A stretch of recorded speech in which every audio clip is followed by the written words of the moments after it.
같이 기도하시겠습니다. 사랑과 은혜가 풍성하신 하나님 아버지, 죄 가운데서 있었던 저희를 주님의 피로 구원하시고 또 몸된 교회 가운데서 교제할 수 있도록 또 복음을 전할 수 있도록 도와주신 감사드립니다. 코로나로 인해서 세계가 또 많은 사람들이 고통 중에 있고 또 주님의 말씀을 전하고 복음을 전하는 데 어려움을 겪고 있습니다. 더욱 역사해 주셔서 참으로 질병을 이기고 또 말씀을 전하고 복음을 전할 수 있도록 도와주시고 또 이 시대에 우리 신앙을 지키고 또 말씀 앞에 나올 수 있도록 도와주시옵소서. 우리가 일보 후퇴하지만 이보 전진할 수 있도록 도와주시고 또 이 시기에 더욱 우리 마음을 단단히 먹어서 참으로 하나님 앞에 온전히 설 수 있도록 도와주시고 또 이 일로 통해서 더 많은 구원의 역사가 나타날 수 있도록 도와주시옵소서. 특별히 이 시대에 여러 사람들이 고통 중에 있습니다. 또 형제 자매님 중에서도 어려움에 있고 또 세계 각곳에 있는 선교사님들 또 복음을 전하는데 어려움이 있습니다. 더욱 함께해 주시고 위로해 주시고 또 이 고난을 통해서 더욱 연단된 신앙을 얻을 수 있도록 도와주시고 또 힘있게 복음을 전할 수 있는 기회를 허락하여 주옵소서. 특별히 정읍교회 식구들 돌아보시고 또 병든 분, 아픈 분, 고통받는 분 더욱 위로해 주셔서 주님의 사랑과 은혜 또 위로를 느끼며 살아갈 수 있도록 도와주시옵소서. 오늘 교제의 모든 것 주님께 맡기며 예수님 이름으로 기도드렸습니다. 아멘. 요한복음 1장 1절부터 3절까지입니다. 요한복음 1장 1절부터 3절까지 제가 천천히 읽어드리겠습니다. 태초에 말씀이 계시니라. 이 말씀이 하나님과 함께 계셨으니 이 말씀은 곧 하나님이시니라. 그가 태초에 하나님과 함께 계셨고 만물이 그로 말미암아 지은 바 되었으니 지은 것이 하나도 그가 없이는 된 것이 없느니라. 연초만 하더라도 정읍교회에 와서 구역모임 때 어떤 성경을 배울까 고민하다가 고린도 전서를 배워야겠다 이렇게 이제 개인적으로는 생각을 했었습니다. 그런데 코로나를 겪으면서 생각이 좀 바뀌었습니다.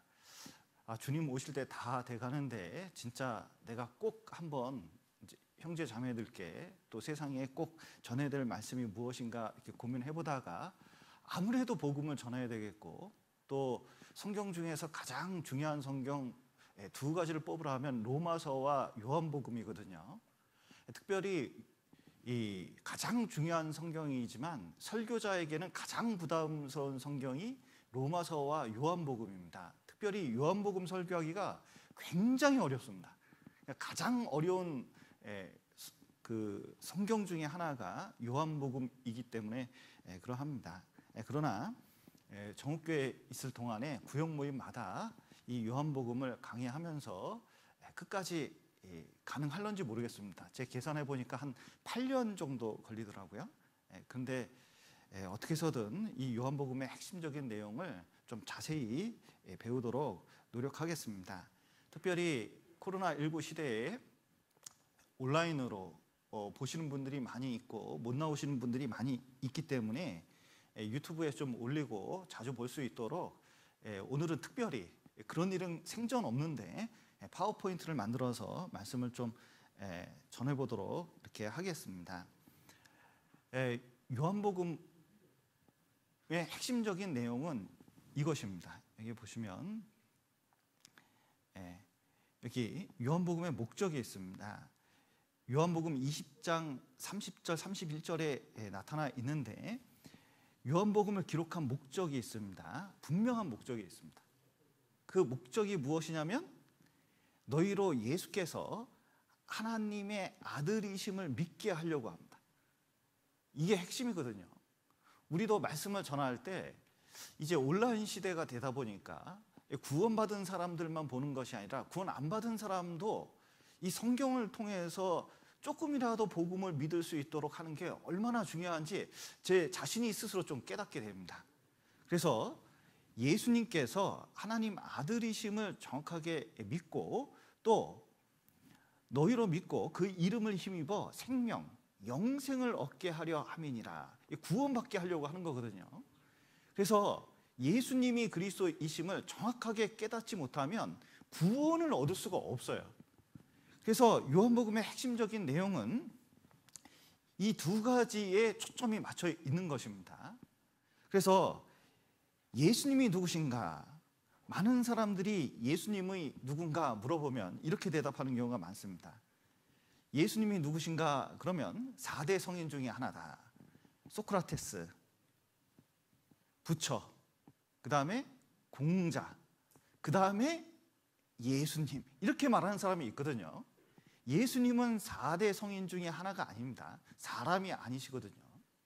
그리고 기독교의 창시자 이렇게 하는데 기독교의 창시자가 아닙니다. 그리고 이슬람 교도들은 예수님을 선지자라고 생각하는데 선지자도 아닙니다. 유대인들은 메시아임을 인정하지 않거든요. 지금도 인정하지 않고 있습니다. 신천지에서는 여기 여호와의 증인에서는 뭐라고 하냐면 이렇게 생각을 합니다. 이게 좀 까다롭고 어려운데 여호와의 증인에서는 예수님을 누구라고 생각하냐면 만물보다 먼저 창조되신 분. 그러니까 예수님은 하나님이 아니라 피조물, 창조물 중에 하나예요. 하나님이 창조하셨는데 모든 것을 만들기 전에 먼저 만든 모든 것보다 뛰어난 그분이다. 그렇게 얘기를 하는 거예요. 이 맞을까요? 틀릴까요? 이 말은 틀립니다. 그래서 요 골로새서 1장 17절에 있는 말씀을 인용을 해가지고 이렇게 구원받은 사람을 미혹하는 경우가 있고 많은 사람을 미혹하는 경우가 많습니다. 그런데 먼저 계시다, 성경에서 먼저 계시다, 이게 무슨 뜻이냐면 만물의 으뜸이다, 장자다. 장자가 뭐냐면 다른 자식들과 다르게 완전히 탁월해서 완전히 탁월하신 분, 그런 뜻입니다. 근본이고 으뜸인 분, 그런 뜻이거든요. 다른 말로 하나님이라고 성경은 말씀하고 계셔요. 여기 신천지에서는 여기 신천지 장막성전 이렇게 돼 있죠. 여기 보면 신천지 교회에서 예수님을 뭐라 그러냐면 예수님은 사람이신데 하나님의 영, 성령이 임하셨던 그분이다, 함께 하셨던 분이다, 이렇게 얘기를 하는 거예요. 이 말이 맞을까요? 그러고 나서는 옛날 영지주의라고 있습니다. 그러니까 요한복음이 쓰일 때 그때 당시 사람들도 이런 사상을 많이 가졌어요. 여기 요 손표시 요거 보이시나요? 요거? 이게 누구를 뜻하는지 아세요? 여기 누굴까요? 이만희를 가리킵니다. 이만희가 항상 이러고 다니거든요. TV 잘 보셔요. 이게 신천지 표시입니다. 이러고 다니는 사람 자세히 보셔요. 그런데 이 이만희 씨가 하나님, 그 다음에 예수님, 성령이 요 안에 싹 들어갔다는 거예요. 그래, 이 시대에 이긴 자다, 이런 식으로 이제 미혹을 합니다. 그런데 다 예수님에 대해서 이렇다 저렇다 얘기하고 있는데 결국은 공통점이 하나 있습니다. 뭐죠? 예수님이 하나님이라는 걸 부인하는 거예요. 그러면 예수님이 하나님이라는 것을 부인하면 이들의 특징이 뭐냐면 구원받은 사람이 한 명도 없어요.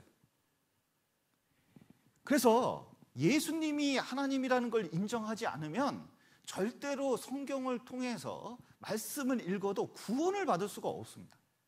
여러분 생각을 해보십시오. 이게 얼마나 우리 구원하고 연결되어 있냐면 예수님께서 하나님보다 못한 존재라면 우리 죄가 없어질 수 있을까요?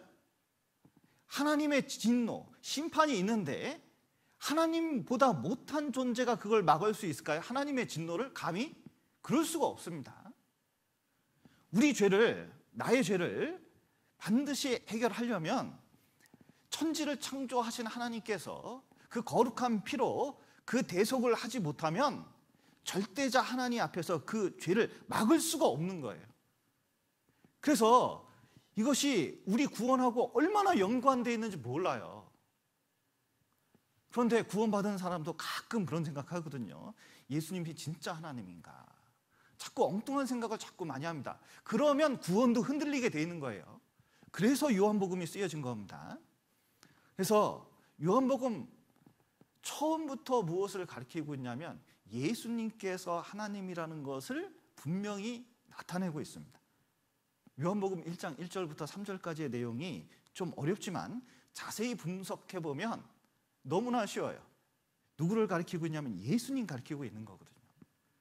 예수님은 누구냐? 자, 태초에 말씀이 계시니라 이렇게 하셨는데 태초부터 계셨던 뭘까요? 예수님은 말씀이다. 이렇게 요한복음은 말씀하고 계십니다. 여기 태초에 그럴 때 이 태초가 무엇을 가리킬까? 성경에 맨 처음에 태초로 시작하는 게 성경이 세 군데가 있습니다. 창세기 1장 1절, 요한복음 1장 1절, 요한일서 1장 1절 이렇게 되어 있거든요. 그런데 창세기 1장 1절에서 말씀하시는 태초에야 하고 태초에야 하고 그리고 요한복음이나 요한일서에서 말하는 태초에야 하고는 의미가 틀립니다. 태초에 하나님이 천지를 창조하시니라 할 때 그 태초는 언제냐면 만물이 시작할 때 이 세상 맨 처음에 모든 것이 시작할 때 우주가 시작할 때 그런 뜻입니다. 그래서 그때 태초를 말하는 거고 요한복음과 요한일서에서 말씀하시는 이 태초는 뭐냐면 자, 그 모든 것이 시작하기 전에 그런 뜻입니다. 그러니까 쉬운 말로 뭐냐면 영원 전에 아무것도 없을 때 하나님만 계실 때 그런 뜻이에요. 그래서 의미가 약간 틀립니다. 자, 여기 보시면 빅뱅 이론, 이 빅뱅 이론일 뿐이지 증명된 건 아닙니다. 그런데 이 별이 지구에서 다 멀어지고 있어요. 그 뜻은 무엇이냐면 자, 이게 우주가 팽창하고 있습니다.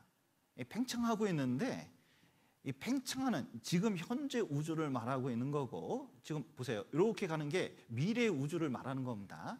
꼭 모처럼 생겼죠? 이렇게 된 게 꼭 나팔처럼 생겼죠? 저 그림을 그렇게 그린 건 뭐냐면 시간이 갈수록 우주는 팽창 속도가 너무 빠르기 때문에 확 퍼져요. 화장실에 뜨거운 물로 샤워하고 나면은 수증기가 꽉 찹니다. 그런데 이제 화장실에서 샤워하고 탁 나오면 수증기가 샥 나가잖아요. 그러면서 수증기가 점점 진해집니까? 점점 흐려집니까? 흐려지죠. 우주가 지금 그렇게 되고 있어요. 그런데 이게 좀 재밌는 것 중에 하나가 혹시 누가 물어보면 좀 대답을 해주시면 좋을 것 같아서 많은 사람들이 우주가 성경에 이 세상 창조하는데 며칠 걸렸다고 말씀하시죠? 6일 됐다고 성경은 말씀하십니다. 6일 창조됐거든요. 그런데 자 보셔요. 빅뱅 이론에 의하면 이 우주의 90%, 그러니까 우주 대부분이 생기는데 몇 초 안에 만들어졌다고 말하는지 아세요? 3초 안에 만들어졌다고 말하고 있거든요. 여러분 3초가 믿기가 쉽습니까? 6일이 믿기 쉽습니까? 사실은 그게 그거지만 사실은 과학적으로도 훨씬 짧은 기간에 온 우주가 만들어지고 있다는 것을 말씀하고 있어요. 6일을 못 믿을 이유가 없습니다. 나중에 이 6일 동안 창조됐다는 것을 서울대 교수, 물리학과 교수가 증명한 적이 있었는데 나중에 시간 되면 좀 설명을 드리도록 하겠습니다. 그런데 우주의 역사라는 게 이렇다는 거예요. 뻥 터져가지고 빅뱅, 빅뱅이 뭐냐면 뱅이 꽝이고 빅이 크다는 뜻이에요. 그러니까 큰 꽝 이론인데 우주가 어떻게 생겼냐? 갑자기 한 점이 있다가 뻥 터져가지고 3초 만에 뭐 됐어요? 우주 돼버렸다는 거예요. 그래서 이 우주가 얼마나 커요? 근데 3초에 됐다는 게 이게 이해가 안 가잖아요. 그러니까 그만큼 뻥 터졌다는 뜻이거든요. 그런데 자 보세요. 이렇게 뻥 터져가지고 온 우주가 이렇게 됐는데 그러면 맨 처음엔 한 점이었다고. 사실 이 빅뱅 이론도 모순점이 많이 있긴 하지만 자, 맨 처음에 한 점이 온 우주가 한 점으로 있었다고 말하고 있거든요. 그러면 한 점이 어떻게 해서 생겼을까? 분명히 시작은 있다고 그러는데, 그러면 시작 전에 이게 왜 생겼는지 과학자한테 물어보십시오. 이거 아무도 대답할 수가 없습니다. 왜냐하면 자, 아무것도 없는 것, 무에서, 무 아시죠? 무 이거 먹는 무 말고 저기 무, 아무것도 없는 것에서 갑자기 뭐가 생길 수 있을까요? 그건 불가능한 겁니다. 그건 완전히 불가능한 거예요. 그런데 자, 보십시오. 여기 아무것도 없는데 전능하신 하나님이 계시다면 아무것도 없는 데서 온 우주를 창조하실 수 있거든요. 자, 보십시오. 예수님께서 말씀으로 이 온 우주가 있기 전에 만들어졌다면 지금 우주는 빵 터지면서 시간과 공간과 물질을 만들어냈습니다. 이게 사실은 세계가 연결이 돼 있어요. 이게 연결이 되는 겁니다. 자, 보셔요. 우주가 끝이 있을까요, 없을까요? 자, 이게 좀 어려운 말이지만 잘 생각을 해보셔요. 자, 이제 좀 알아두면 좋습니다. 그리스도는 좀 알아두면 좋을 것 같아요. 자, 우주는 끝이 있을까요, 없을까요? 우리는 알 수가 없어요. 근데 끝은 있긴 있겠죠. 가끔 물어봅니다. 우주 너머에 뭐가 있냐고. 그러니까 우주 맨 끝이 있을 텐데 그 앞으로 팽창하고 있으니까 쭉 갈 거 아니에요. 그러면 거기에 무슨 공간이 있을 것 같은데 그 공간은 어떻게 생겼냐고 물어보는 사람들이 있습니다. 여러분, 그 우주 끝에 공간이 있을까요? 공간이 없을까요? 그 되게 어려운 질문이잖아요. 사실은 아무것도 없습니다. 그러니까 nothing이에요. 그러니까 무예요. 공간도 시간도 물질도 없어요. 공간이 어떻게 생기느냐? 물질이 없으면 공간이 없습니다. 이게 현대 물리학이 발견해낸 거거든요. 그러니까 그 전에는 시간, 공간, 물질 이런 것이 아무것도 없었어요. 그러면 그 전에 이제 말씀이 계시다, 하나님이 계시다 그런 뜻은 시간을 초월하고 공간을 초월하고 물질을 초월하는 분이라는 것을 나타내고 있습니다. 여러분, 시공간을 초월하신 분이거든요. 시간을 초월한다. 여기 한번 보시죠. 여기 한번 이걸 이해하기 쉽게 생각을 해보면 빈집이 있는데 집에 와봤더니 이런 텔레비전이 딱 있어요. 집에 이런 거 한 대 있으면 좋겠죠. 그런데 나도 모르게 이게 와 있어요. 그러면은 이것은 저절로 생긴 걸까요? 누가 갖다 놓은 걸까요? 이건 이해가 되죠? 자, 그러면 저 보세요. 우주가 있는데 텔레비전보다 훨씬 정교합니다. 이 우주는 얼마나, 지구만 봐도 얼마나 정교한지 몰라요. 그러면 이거를 누가 만들었다고 생각하는 게 정상일까요? 저절로 생겼다는 게 정상일까요? 만든 분이 있는 거예요. 우주 자체가 있는 것은 누가 인격적인 분, 능력자가 있다는 걸 보여주고 있는 겁니다. 그래서 태초에 말씀이 계시니라, 계셨으니, 그리고 함께 계셨고 하는 것은 이미 계시고 있다. 영원전부터 실제 계신 분이다. 그러니까 시간, 공간, 물질, 시간을 초월한다는 뜻은, 공간을 초월한다는 뜻은, 물질을 초월한다는 뜻은 뭐냐면 그런 것과 의존하지 않고 스스로 존재해야 된다는 뜻이에요. 그리고 시간을 초월하기 때문에 영원한다는 게 이게 확실한 거거든요. 여러분은 시간에 구속받고 있습니까? 초월하고 있습니까? 진짜 시간을 초월했으면 좋겠는데, 좀 시간을 거슬러 올라가서 점점 젊어졌으면 좋겠는데 그게 안 되잖아요. 여러분, 공간을 초월할 수 있습니까? 그리고 물질을 초월할 수가 없어요. 여러분, 재난 기본소득을 국가에서 준다 그럽니다. 그럼 받아야 되겠습니까? 안 받아야겠습니까? 느낌이. 물질 초월하기가 힘들어요, 우리는. 그래서 여기 잠깐 보시면 이제 태초부터 계신 그 말씀으로 계신 예수님의 특징을 여기서 보여주는데, 여기 기차가 있습니다. 맨 뒷칸이 끌려가고 있는데 왜 끌려가나 보니까 앞칸이 끌고 가요. 그 원인이 된 거죠. 자, 여러분은 여기 계십니다. 여러분이 여기 계신 이유, 원인이 뭘까요? 그럼 부모님이죠. 그게 이해가 되세요? 그게 원인입니다. 자, 그런데 이게 원인이 됐는데 이게 왜 끌려가나 보니까 왜 끌려가요? 그 앞차가 끌고 가기 때문에 그렇습니다. 그것은 앞차의 결과예요. 앞차는 다시 원인이 됩니다. 이건 또 원인인가 봤더니 그 앞차의 결과예요.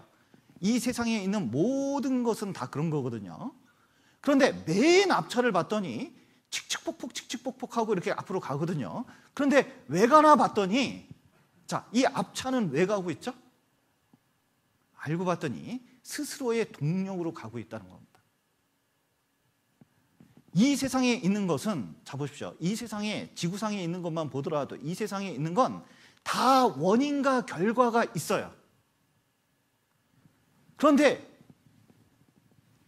닭이 먼저냐 달걀이 먼저냐 그런 얘기를 계속 할 수밖에 없는 세상에 살고 있습니다. 그러네 궁극적인 원인은 뭐냐?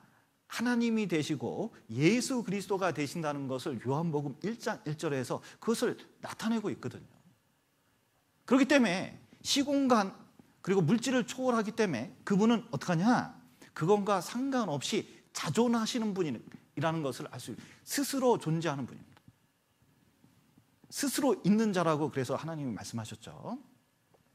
그리고 우주가 무한하잖아요. 그러니까 우주가 끝이 없는 우주를 창조했다면 그의 능력이 무한한 걸 가리키고 있고, 우주를 보면 얼마나 정교한지 모릅니다. 그리고 그것은 뭐냐면 하나님의 지혜가 엄청나게 이게 전지하다는 것을 나타내고 있는 거거든요.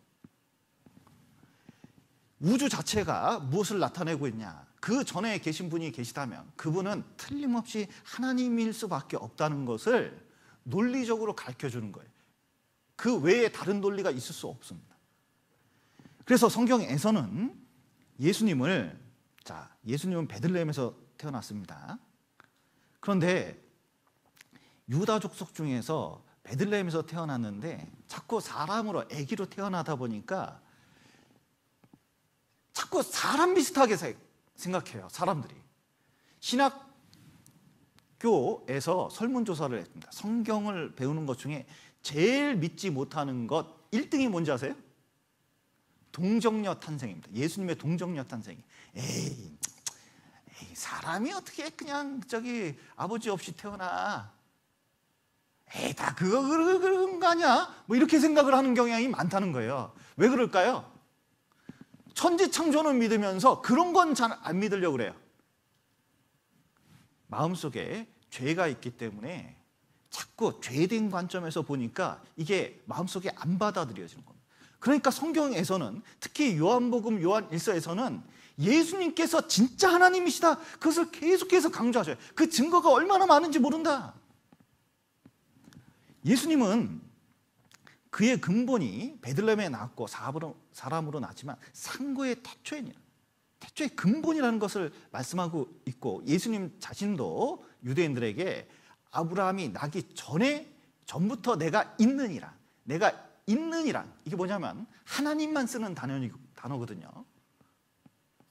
I am who I am, 에고 에임이라고 그러는데 나는 있느니라는 것은 하나님만 쓰는 말입니다. 그래서 자존자라는 것을 나타내고 있습니다.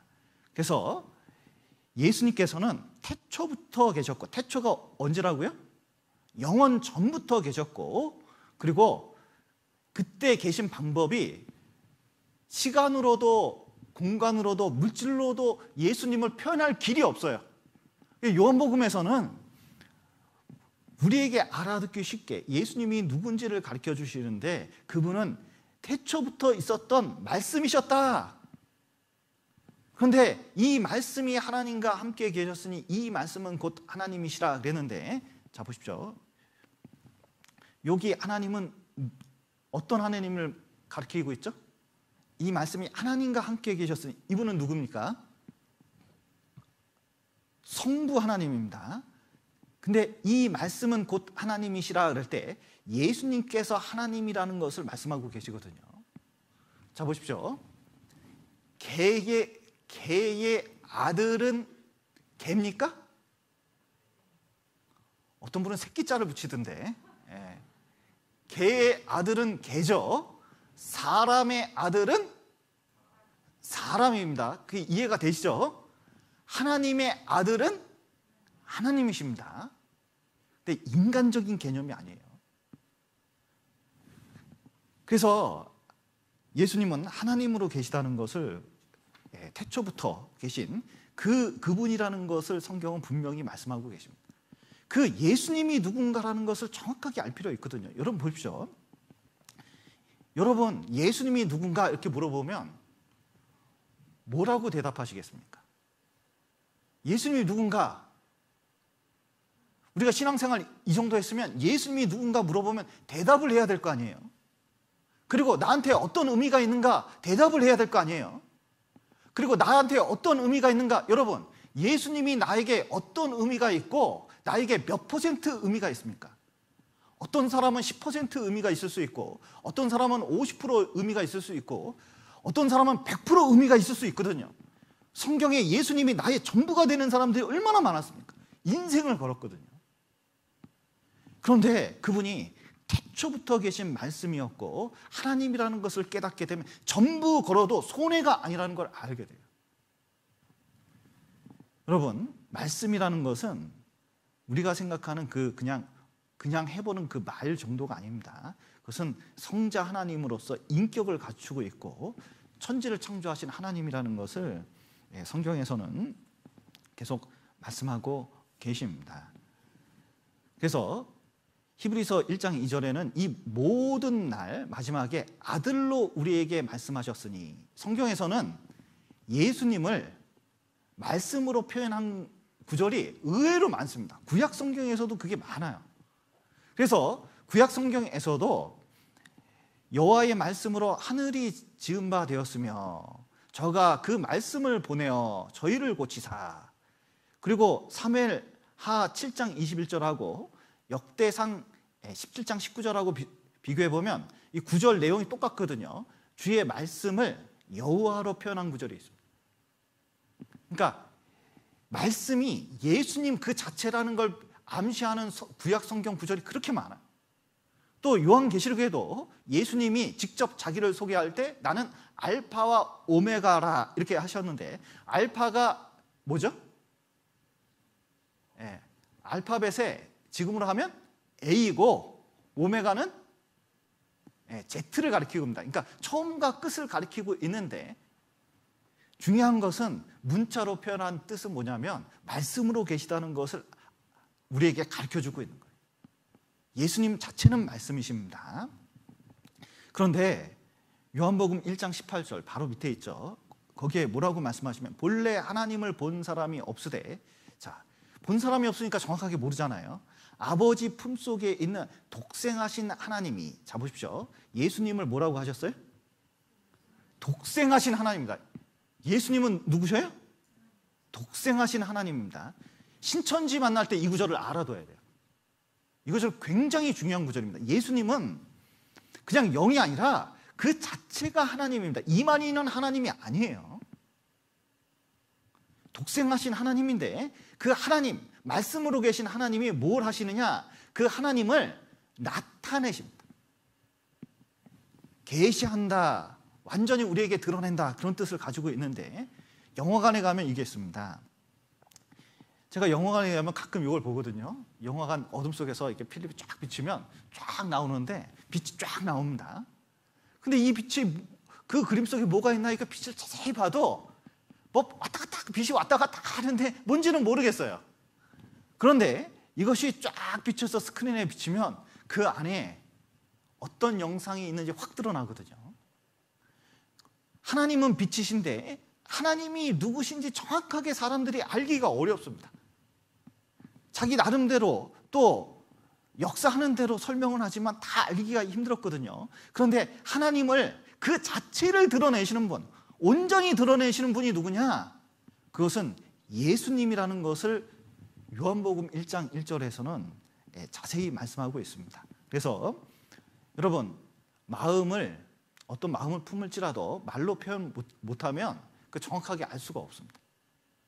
여기 자매님들 계신데 남편이 나를 좋아하는지 사랑하는지 말을 해야 알아요? 말 안 해도 알아요?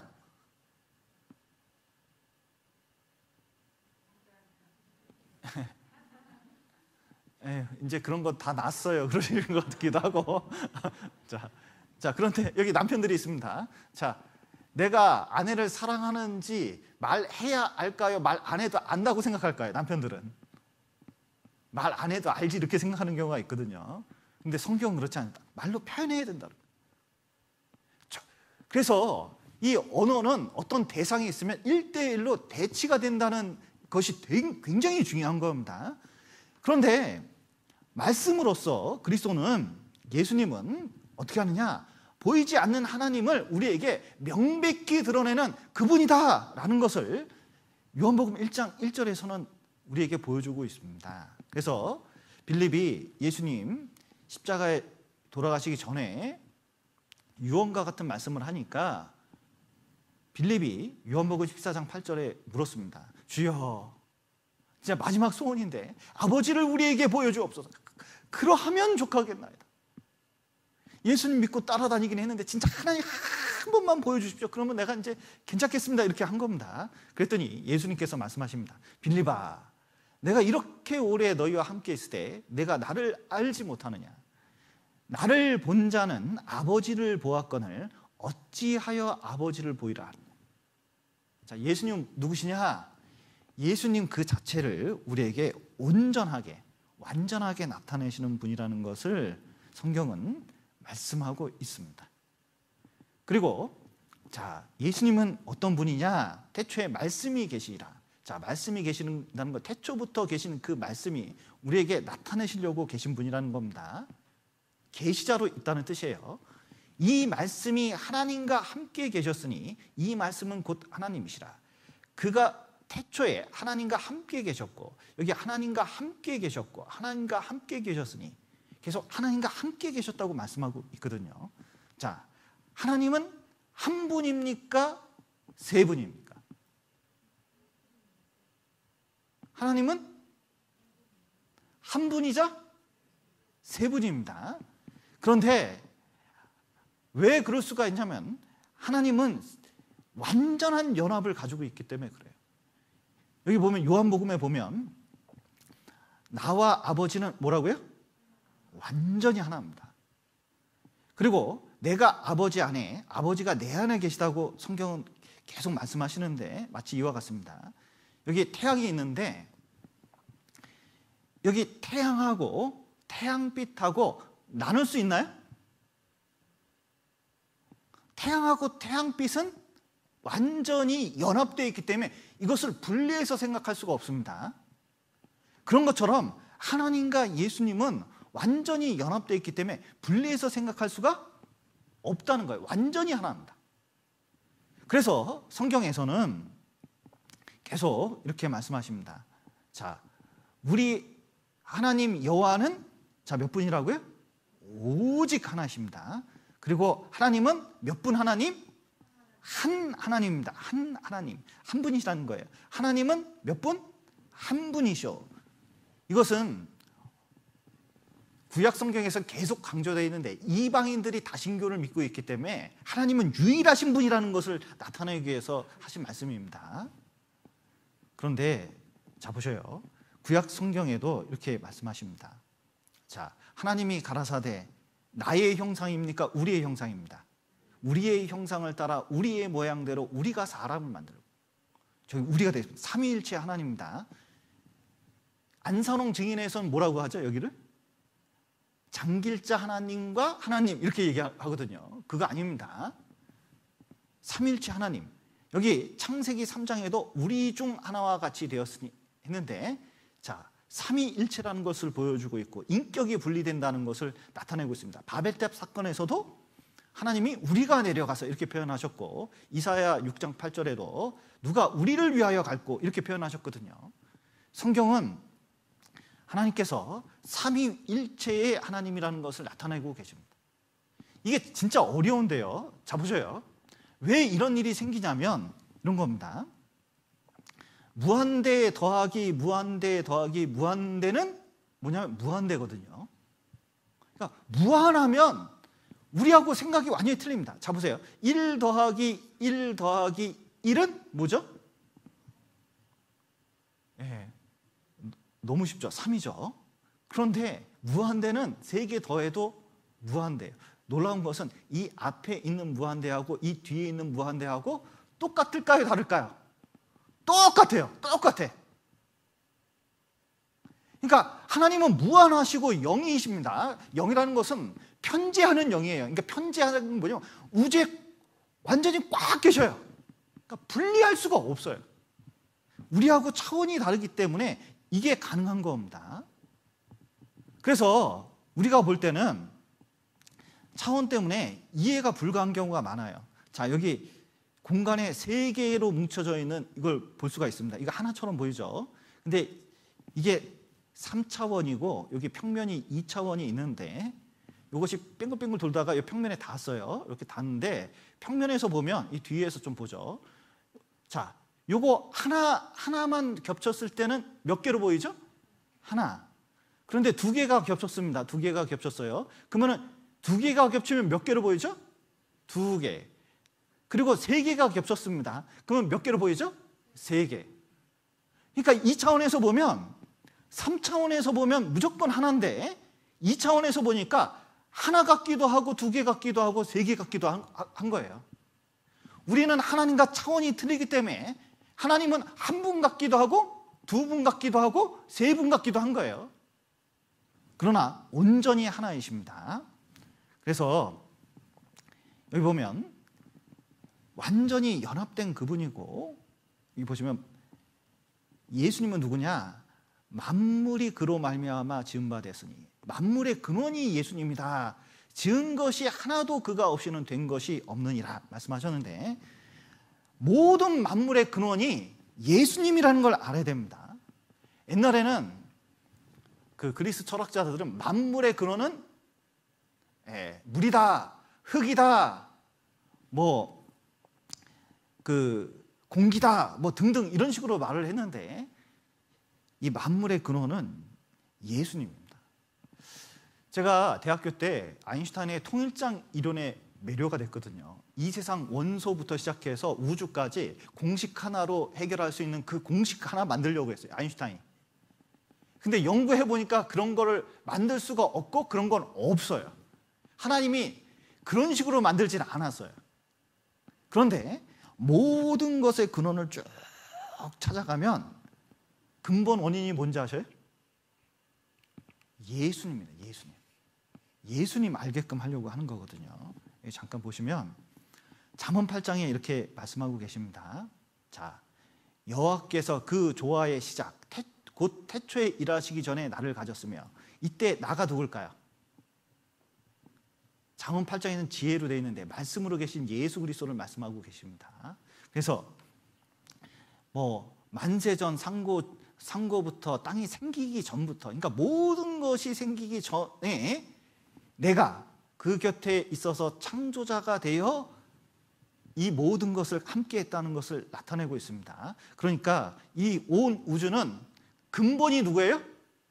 예수님 손에서 나온 겁니다. 그래서 예수님, 모든 것이 예수님 중심으로 창조됐다는 것을 이해할 필요가 있어요. 그러면 중요한 게 이겁니다. 자, 보세요. 이 만물을 쭉 살펴보면요, 예수님이 뭐하러 이렇게 만물을 창조하셨을까? 자, 보십시오. 왜 하나님은 이 온 우주를 이렇게 창조하셨을까? 왜 인간을 이렇게 창조하셨을까? 우주를 시작한 동기가 뭘까? 아무것도 부족함이 없을 텐데 왜 이렇게 시작하셨을까? 이게 되게 궁금하잖아요. 왜 시작하셨을까요? 뭐 때문에 이렇게 시작하셨을까요? 그것은 딱 한 가지입니다. 교회, 구원받은 사람들을 위해서 이 온 우주를 만든 거거든요. 사랑의 짝으로 만들려고. 그러니까 모든 것의 근본이 거기에 있는 거예요. 한 명이라도 더 구원받게 하려고 이 세상 만든 거거든요. 그러니까 이 온 우주의 최종적인 목적이 누구한테 있어요? 우리한테 있고, 우리가 하나님과 완전히 연합되기를 바라는 하나님의 마음이 있습니다. 그래서 자, 보셔요. 여기에 하나님이 창조한 것 중에, 예수님이 창조한 것 중에 이런 것들이 있습니다. 골로새에서 보면 보좌들, 주관들, 정사들, 권세들이 있습니다. 이게 다 누구를 가리키면 천사들을 가리키고 있는 겁니다. 천사들. 보이지 않는 세계를 만드셨어요. 그런데 가장 중요한 게, 자, 근원으로 들어가면 가장 중요한 게 이겁니다. 그는 몸인 머리, 교회의 머리라. 그가 근본이요. 자, 보십시오. 만물을 창조하셨는데 최종적인 목적이 교회거든요. 여러분, 우리 교회의 뿌리가 어디입니까? 우리 교회의 뿌리. 저는 최근엔가 이게 보니까 자꾸 우리 교회의 뿌리를 무슨 선교사에서 찾고, 우리 교회의 뿌리를 사람으로 자꾸 이렇게 취급하고 역사를 자꾸 다루려고 하는 경향이 있거든요. 근데 그 역사가 다 맞는지 안 맞는지 그것도 모릅니다. 조사해보면 확실한 것도 아니에요. 진짜 초창기에 구원받은 분들 얘기를 들어보면 구원받은 동기가 선교사가 아닙니다. 실제로 그래요. 그러면 근본이 누구냐? 우리 교회의 뿌리는 예수 그리스도가 되거든요. 여러분, 나의 근본 뿌리도 그렇습니다. 여러분 신앙의 근본과 뿌리가 어떻게 됩니까? 어떻게 되셔요? 이요한 목사님이 여러분의 신앙의 뿌리입니까? 근본이에요, 그게? 여러분, 담임 목사인 제가 여러분의 신앙의 근본입니까? 턱도 없는 소리죠.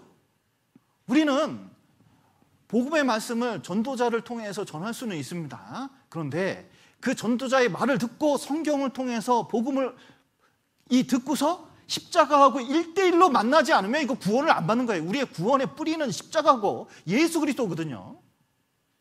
그래서 자꾸 사람에게 근거를 두면 안 돼. 그런 식으로 말하면 안 돼요. 여기 갈라디아서 잠깐 보시죠.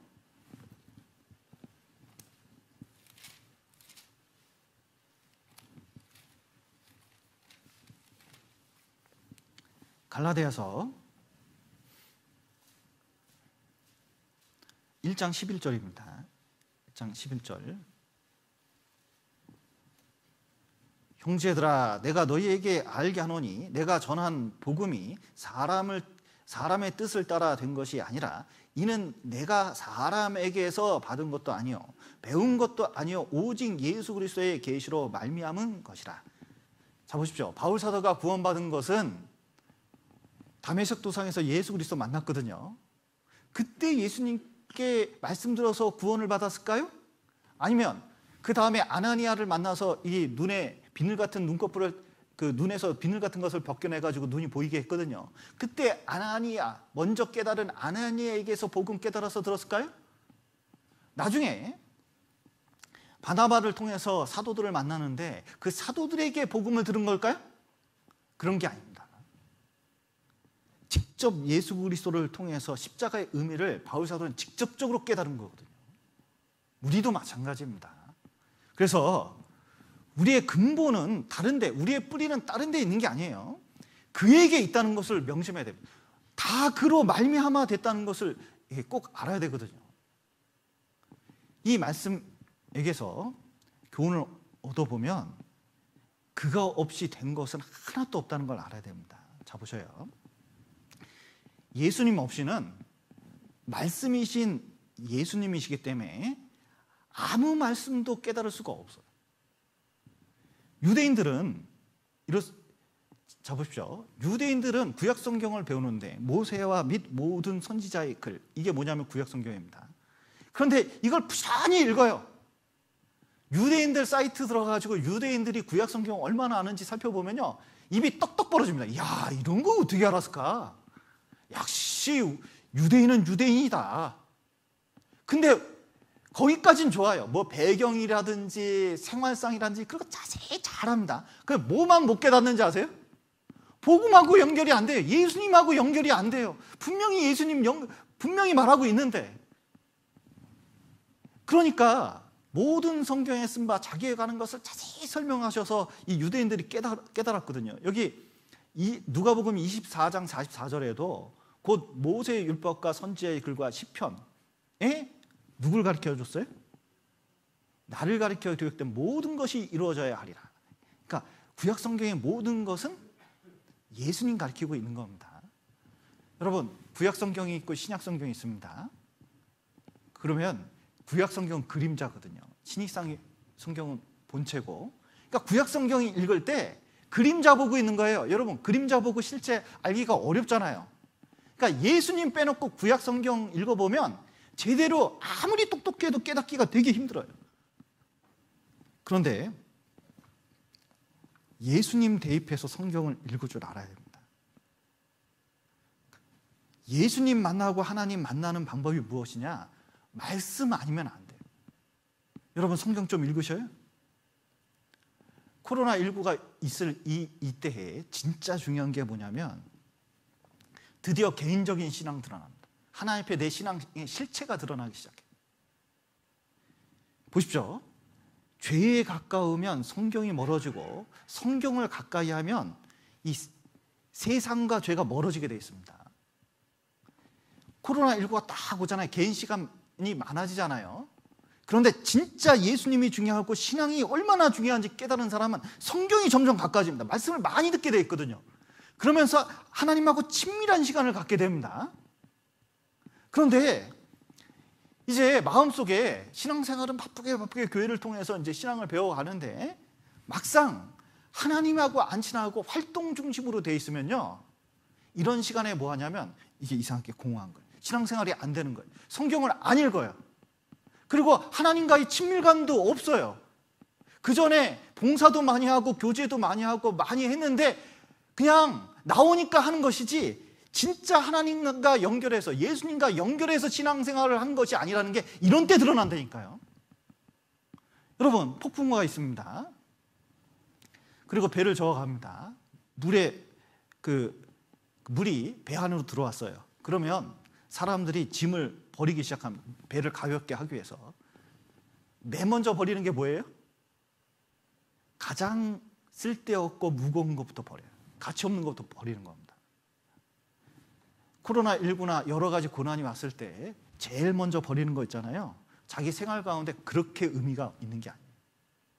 성경 읽는 시간, 진짜 하나님과 가까이 하는 시간, 그리고 진짜 그 말씀 속에서 예수 그리스도가 어떤 의미를 가지고 있는지 깨닫지 못한다면 여러분, 그 하나님과 친밀한 거 아닙니다. 그리고 뭔가 죄하고 가까워지고 있어요. 부부의 세계 이런 거하고 가까워지고 있는지도 모르죠. 재난 기본소득 가지고 있으면 그거 가지고 이제 자기 쓸 건 기뻐할 수 있습니다. 진짜 하나님을 위해서 뭘 할 건지, 내 신앙을 위해서 뭐 할 건지, 내 안에 말씀이 내 기쁨이 되는지. 여러분, 이 말씀은 천지를 창조하신 그 말씀이거든요. 내 입에서 전능하신 하나님 말씀이 나온다는 게 이게 얼마나 기쁜 일이고 이게 놀라운 일인지 이거 깨달을 필요가 있어요. 또 자 보셔요. 그가 없이는, 예수님 없이는 하나님과 함께 할 수가 없습니다.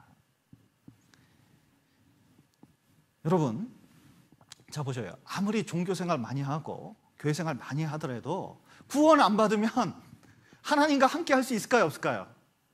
하나님과 함께 하는 게 아닙니다. 여기 보십시오. 이 함께 한다는 것은 연합을 가리키고 있거든요. 지난주에 이제 결혼을 한 쌍이 했습니다. 자, 그러면 한 쌍이 이렇게 결혼하면 맨 처음에는 되게 어색해 보여요. 저 둘이 하나인가? 이런 생각이 듭니다. 그런데 결혼한 지 오래되고 둘이 같이 다니는 걸 계속 보면 이제 나중에 무슨 일이 생기면요, 둘이 한 세트로 묶게 돼 있어요. 왜냐면 딱 하나로 보이는 거예요. 부부는. 가족은 하나처럼 이렇게 보이는 겁니다. 이게 연합돼서 찢을 수가 없어요. 자 보세요. 부부가 결혼하는 것은 종이 두 장을 풀로 딱 붙이는 거하고 똑같습니다. 딱 붙었는데 근데 갈등이 생겨서 이걸 딱 찢어 놓으려고 그렇습니다. 이게 띄어 놓으려고 하거든요. 그러면 온전히 띄어집니까? 찢어집니까? 이게 찢어져요. 여러분, 결혼했다가 이혼하는 게 이렇습니다. 여러분, 제발 이혼하지 마세요. 이게 영적으로 또 정신적으로 여러 가지 가정 안에서 얼마나 큰 영향을 주는지 몰라요. 그냥 진짜 간절히 마음에 결심하시고 진짜 이 상태를 정말 최선을 다해서 노력하고 하나님이 도와주시길 간절히 바라는 마음 좀 필요해요. 예수님 없이는 구원받기 전에는, 십자가의 도를 깨닫기 전에는 하나님과 함께 할 수가 없습니다. 그리고 그 다음에 예수님의 이름이 임마누엘이거든요. 임마누엘 뜻이 하나님이 우리와 함께 계시다, 이런 뜻입니다. 구원받을 때 하나님이 함께 하시거든요. 문제는 이거예요. 자, 보십시오. 하나님이 함께 하시는데 하나님과 완전히 연합되는 게 중요하거든요. 여기에 강강수월래가 있는데 딱 연합되어 있습니다. 근데 동글동글 돌면서 앞으로 나가면 점점 가까워져요. 멀어지면 점점 멀어지고. 그런데 주님과 가까워질수록 서로 가까워질 수밖에 없고 연합될 수밖에 없습니다. 여기 결혼식 때 많이 쓰는데, 자 보세요. 어떤 두 사람이 교제를 합니다. 그런데 두 사람이 함께 누우면 따뜻하거니와 한 사람이면 어찌 따뜻하랴. 한 사람이면 패하겠거니와 두 사람이 능히 다나니 두 겹줄입니까? 삼겹줄입니까? 삼겹줄은 쉽게 끊어지지 않아요. 두 사람이 함께 모여서 뜻이 합해지고 진짜 마음이 모이면 그 속에 누가 있냐면 예수님이 계셔요. 그러면 본드로 연결하듯이 끈끈하게 딱 붙는 거예요. 부부도 마찬가지입니다. 그리스도로 완전히 연합될 때 하나가 완전히 될 수가 있거든요. 교제도 마찬가지입니다. 자 보세요. 우리 교제할 때 중심이 예수 그리스도냐, 내 중심이냐, 오늘 간증하실 거잖아요. 간증할 때도 예수님 중심이냐, 내 중심이냐, 하나님 중심이면 점점 하나가 되게 돼 있어요. 그리고 그 안에서 완전히 하나님하고 점점 하나가 된다는 것을 깨닫게 되는 겁니다. 그래서 하나님과 함께 하려면 십자가, 예수 그리스도를 항상 넣어야 돼요. 또 그가 없이는 아무것도 만물의 의미가 예수님께 있습니다. 여러분, 술 먹고 담배 피고 죽으려고 하는 사람이 한 분 계셨거든요. 근데 그분이 형제님이 전도해가지고 구원을 받았는데 얼마나 즐거워하는지 몰라요. 근데 몸도 안 좋지, 직업도 없지, 이혼해가지고 혼자 살지, 뭐 등등 여러 가지 고통이 있었는데 구원받으니까요, 그런 걸 이기고도 남아요. 왜냐하면 진짜 인생에서 살 가치를 발견했기 때문에 그렇거든요. 그런데 예수님 빠지잖아요. 착하게 살고 돈 많이 벌고, 그리고 진짜 이 세상에서 떵떵거리고 살더라도 솔로몬이 얘기했습니다. 헛되고 헛되며 헛되고 헛되니 모든 것이 헛되도다. 사람이 해 아래에서 수고하는 모든 수고가 자기에게 무엇이 유익한고, 어차피 이 세상 다 없어질 거 진짜 의미가 뭐가 있냐, 진짜 인생의 의미가 있으려면 어떻게 되느냐. 여러분, 예수님 있고 없고가 틀립니다. 수요일날 이효한 목사님께서도 말씀하셨잖아요. 역사에 예수님 안 오셨으면 역사의 의미가 없습니다. 여러분, 내 인생에 예수님 없었으면 인생의 가치도 없어요. 아브라함의 생애를 보십시오. 75세까지는 하나님 없었더니 75세 이전엔 기록도 없어요. 거의 75세 때부터 죽을 때까지 내용이 성경에 자세히 기록되어 있는 거예요. 모세 보십시오. 80세까지는 별로 내용이 없어요. 그 이후로가 의미가 있는 겁니다. 하나님과 함께 있을 때 의미가 있는 거거든요. 여러분, 하나님과 함께 할 때 고난도 의미가 있습니다. 눈물도 의미가 있습니다. 아픈 것도 의미가 있어요. 약하고 어려운 많은 것들이 의미가 있거든요. 왜냐하면 그것을 통해서 더 그리스도를 발견하고 그 신앙의 가치는 이루 말할 수 없기 때문에 그렇습니다. 그래서 성경에서 가장 중요한 게 진짜 예수님 깨닫는 거고, 예수님 집어넣고 인생을 생각해 보면 여러분, 코로나19도 의미가 있는 거예요. 그리고 또 이것을 통해서 또 주님이 어떤 역사를 이루고 복음의 역사를 이룰지 몰라요. 우리 사용하시려고 그러는 거거든요. 신앙은 이렇습니다. 1보 후퇴 2보 전진이 항상 그렇습니다. 자, 조금 후퇴하는 만큼 이거 가지고 열심히 전도하면 돼요. 중요한 건 뭐냐? 다윗처럼 물맷돌 던지기 전에 준비하고, 그리고 또 복음 전하기 전에 우리가 준비된 상태에 있느냐, 이게 굉장히 중요한 겁니다. 그래서 좀 이 시기에 말씀 좀 제발 좀 많이 읽고, 또 내적으로 늘 예수님 생각하면서 그 의미를 찾아갔으면 좋겠습니다. 이상입니다.